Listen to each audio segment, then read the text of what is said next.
നിലമ്പൂരിലേക്കാണ് രാഷ്ട്രീയ കേരളത്തിന്റെ ശ്രദ്ധ ഇപ്പോൾ പോകുന്നത്. അവിടെ ഓരോ മണിക്കൂറിലും വരുന്ന പ്രതികരണങ്ങളെല്ലാം പുതിയ രാഷ്ട്രീയ ലീഡുകളായി മാറുകയും ചെയ്യുകയാണ്. എന്തായാലും ഹൈക്കമാൻഡ് പ്രഖ്യാപിച്ച സ്ഥാനാർത്ഥിയെ എതിർക്കുന്നയാളെ എങ്ങനെ മുന്നണിയിൽ എടുക്കുമെന്നായിരുന്നു KPCC അധ്യക്ഷൻ സണ്ണി ജോസഫിന്റെ ഇന്നത്തെ പ്രതികരണം. അതേസമയം രമേശ് ചെന്നിത്തല അടക്കമുള്ള നേതാക്കൾ PV അൻവറുമായി ഇപ്പോഴും സംസാരിക്കുന്നുമുണ്ട്. ആർ ശ്രീജിത്ത് കോൺഗ്രസിലെ ഭിന്നത എന്താണ് എന്ന കാര്യത്തിൽ ഒരു വിശകലനം നടത്താനായി നമ്മോടൊപ്പം ചേരുകയാണ്. ശ്രീജിത്ത്, നോക്കുക, നിലമ്പൂരിലേക്ക് രാഷ്ട്രീയ ചിത്രം ഒതുങ്ങുമ്പോൾ അവിടെ ഓരോ മണിക്കൂറിലും വരുന്ന പ്രതികരണങ്ങൾ അത് കോൺഗ്രസിനെ അല്ലെങ്കിൽ പ്രതിരോധത്തിലാക്കുന്നുണ്ട് പല രീതിയിൽ. ഇപ്പോൾ ഏറ്റവും ഒടുവിൽ KC വേണുഗോപാൽ പറയുന്നു എന്താണ് UDF ആർക്കും അങ്ങനെ ഒരു എതിരഭിപ്രായം, പൂർണ്ണമായ എതിരഭിപ്രായം അൻവറിനെ കുറിച്ചില്ല എന്നാണ്. പക്ഷേ നേരത്തെ VD സതീശന്റെ പ്രതികരണം, ഒപ്പം സണ്ണി ജോസഫിന്റെ പ്രതികരണം അത്തരത്തിലുള്ളതായിരുന്നില്ല. AP അനിൽകുമാർ പറഞ്ഞതും അങ്ങനെയായിരുന്നില്ല. അങ്ങനെ കോൺഗ്രസിലാകെ അൻവർ എന്ന വിഷയത്തിൽ പല രീതിയിലുള്ള അഭിപ്രായങ്ങളും വിശകലനങ്ങളുമാണ് നടക്കുന്നത്.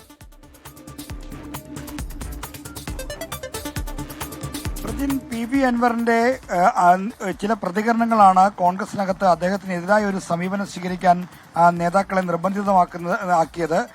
ആര്യാടൻ ഷൗക്കത്തിനെ AICC നിലമ്പൂർ ഉപതെരഞ്ഞെടുപ്പിലെ സ്ഥാനാർത്ഥിയായി പ്രഖ്യാപിച്ചതിന് പിന്നാലെ ആര്യാടൻ ഷൗക്കത്തിന് ജനകീയതയില്ല, VS ജോയിയാണ് ജനകീയനായ നേതാവ്, ഗോഡ്ഫാദറുള്ള ആളുകൾക്ക് കോൺഗ്രസിൽ നിൽക്കാൻ കഴിയൂ തുടങ്ങിയ പ്രതികരണങ്ങൾ, പരിധിവിട്ട പ്രതികരണങ്ങൾ PV അൻവറിലുണ്ടായി.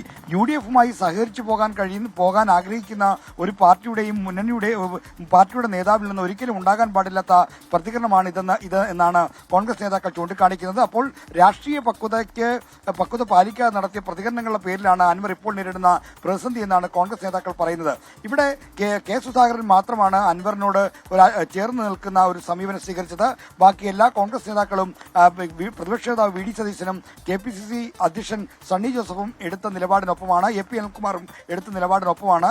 കാരണം കോൺഗ്രസിന്റെ ആത്മാഭിമാനത്തെ ചോദ്യം ചെയ്യുന്ന ചില പ്രതികരണങ്ങൾ PV അൻവറിനുണ്ടായി. അങ്ങനെ ഒരാളെ എങ്ങനെയാണ് UDF മുന്നണിയുടെ ഭാഗമാക്കി കൊണ്ടുപോകാൻ കഴിയുക? എന്നാൽ കോൺഗ്രസിനെ അപകീർത്തിപ്പെടുത്തുന്ന പ്രതികരണങ്ങൾ തിരുത്തി മുന്നോട്ട് വന്നാൽ അൻവറുമായി സംസാരമാകാം എന്ന് KPCC പ്രസിഡന്റും പ്രതിപക്ഷ നേതാവും ഒക്കെ തന്നെ നിലപാടെടുക്കുന്നുണ്ട്. അതുകൊണ്ട് അത്തരമൊരു തിരുത്തലാണ് കോൺഗ്രസ് നേതൃത്വം അൻവറിൽ നിന്ന് പ്രതീക്ഷിക്കുന്നത്. എന്നാൽ KC വേണുഗോപാൽ നേരത്തെ ചൂണ്ടിക്കാണിച്ച പോലെ അൻവറിനെ ഒറ്റപ്പെടുത്താനോ അദ്ദേഹത്തിന്റെ രാഷ്ട്രീയത്തെ തള്ളിപ്പറയാനോ ഒന്നും കോൺഗ്രസ് തയ്യാറല്ല.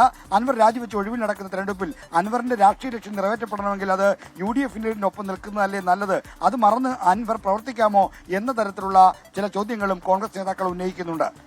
ശ്രീജിത്ത്, ഇപ്പോൾ ഇത് കാണുന്ന പ്രേക്ഷകർക്കും അല്ലെങ്കിൽ നിലമ്പൂരിലെ രാഷ്ട്രീയം എന്താണെന്ന് കൃത്യമായി പരിശോധിക്കുന്നവർക്ക് ഇപ്പം മൊത്തത്തിലൊരു കൺഫ്യൂഷൻ ഉണ്ട്. എന്താണ് കോൺഗ്രസിന്റെ യഥാർത്ഥ നിലപാട് എന്ന് എങ്ങനെയാണ് പറയാൻ കഴിയുക? ഇപ്പോൾ ഏറ്റവും ഒടുവിൽ K സുധാകരനത്തെ പ്രതികരണം അത് പ്രതിപക്ഷ നേതാവിനെ നേരെയുള്ള വളരെ സ്ട്രെയിറ്റ് ആയിട്ടുള്ളൊരു പ്രതികരണമാണ്. അങ്ങനെ പറയാൻ പാടില്ലായിരുന്നു എന്ന് K സുധാകരൻ പറയുകയാണ്. അപ്പോൾ ഒരു തെരഞ്ഞെടുപ്പ് കാലത്ത് ഇത്തരത്തിലൊരു മുതിർന്ന നേതാക്കൾ നടത്തുന്ന പ്രതികരണങ്ങൾ അത് പ്രതികൂലമായി വരുമോ എന്നൊക്കെയുള്ള ചോദ്യം ഒരു ഭാഗത്തുണ്ട്. നേരത്തെ തന്നെ പറഞ്ഞാണ് K സുധാകരൻ എന്ത് പറഞ്ഞാലും അതിലൊരു പരസ്യ പ്രതികരണത്തിൽ പോകേണ്ടതില്ല എന്നൊക്കെയുള്ള നിർദ്ദേശങ്ങൾ നേതാക്കൾക്ക് കിട്ടിയെന്നൊക്കെയുള്ള വിവരങ്ങൾ നേരത്തെ വന്നതാണ് KPCC അധ്യക്ഷ സ്ഥാനം മാറിയ സമയത്തൊക്കെ. പക്ഷേ ഇപ്പോൾ ഇതാ ഒരു തെരഞ്ഞെടുപ്പ് കാലമാണ്. ആ സമയത്ത് അതുമായി ബന്ധപ്പെട്ട ഒരു വിഷയത്തിലാണ് K സുധാകരന്റെ ഒരു പ്രതികരണം വന്നിരിക്കുന്നത്. അതിൽ മറുപ്രതികരണങ്ങൾ തേടുന്നുണ്ട്. അതിൽ കൃത്യമായി ഒരു മറുപടി പറയാൻ നേതാക്കൾക്ക് കഴിയുന്നില്ല എന്നതൊരു വസ്തുതയല്ലേ?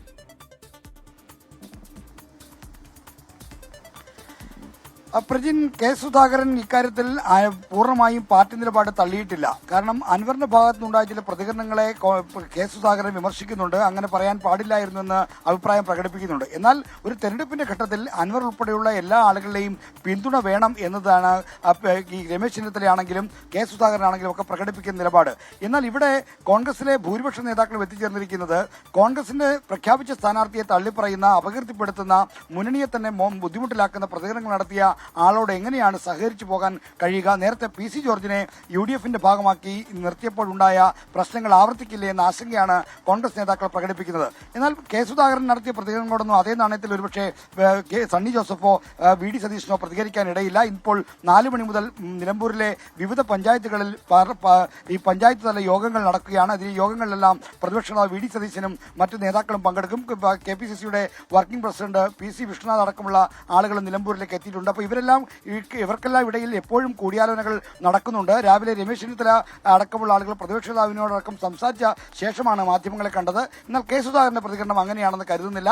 K സുധാകരന്റെ പ്രതികരണത്തിൽ ഇനി എന്താണ് കോൺഗ്രസ് നേതൃത്വം മറുപടി പറയാൻ പോകുന്നതെന്ന് കാത്തിരിക്കണം. ഇപ്പോൾ കോൺഗ്രസിലെ ഭൂരിപക്ഷ നേതാക്കളുടെ നിലപാടാണ് ഈ KPCC പ്രസിഡന്റ് സണ്ണി ജോസഫും പ്രതിപക്ഷ നേതാവ് VD സതീശനും അൻവറിന്റെ വിഷയത്തിൽ പ്രകടിപ്പിക്കുന്നത്. യെസ്, അങ്ങനെ പറയുമ്പോഴും ഇനിയിപ്പോൾ കെ സുധാകരന്റെ പ്രതികരണത്തിൽ എന്താണ് ഇനി മറ്റു നേതാക്കൾക്ക് പറയാനുള്ളത് എന്നതുകൂടി ഇപ്പോൾ രാഷ്ട്രീയ കൗതുകമായി മാറുകയാണ്.